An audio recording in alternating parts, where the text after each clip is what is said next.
বিসমিল্লাহ আলহামদুলিল্লাহ ওয়াকাফা ওয়া সালামুন আলা ইবাদিহিল্লাযিনা ইসতাফা আম্মা বাদ।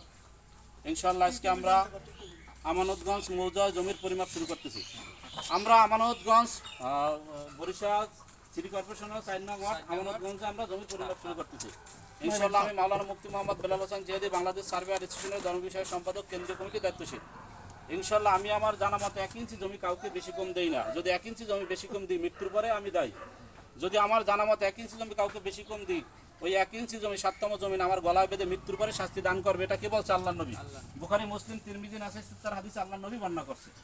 ইনশাআল্লাহ আজ এখানে যারা জমি, তোমার নাম কি জানি, মিরাজ গং জমি কিনছে 5 শতাংশ ভাই, লোকমান গং তারা বিক্রি করছে। এখন লোকমান ভাই গং তাদের দাগ থেকে, অর্থাৎ তাদের দাগ নাম্বার হচ্ছে 1700 হুমায়ুন কবির, হুমায়ুন শিকদার, মোহাম্মদ হুমায়ুন শিকদার গং থেকে জমি ক্রয় করা হয়েছে। এলাকার গণ্যমান্য ব্যক্তিবর্গ নিয়ে জমি মাপছি। মিরাজ গংকে জমি দিয়েছি আমরা 1 প্লট দিয়েছি, অর্থাৎ পূর্ব পশ্চিম 12 ফুট এবং মাঝখানে দিয়েছি 16.6 ইঞ্চি এবং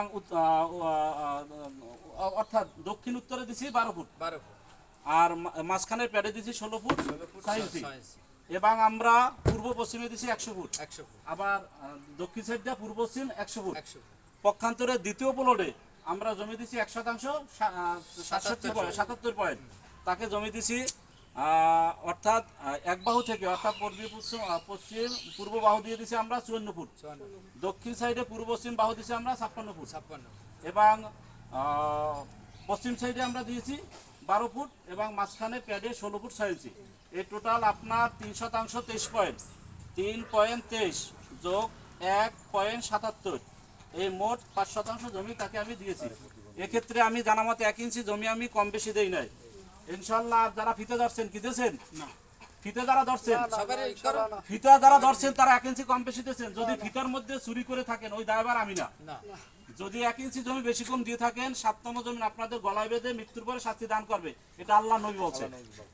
আর এলাকায় যারা জমি পরিমাপের ক্ষেত্রে সালিশি করে ন্যায় বিচার করবেন, যদি এই ন্যায় বিচার করেন যেদিন মৃত্যু হবে আরশের নিচে ছায়া পাবেন।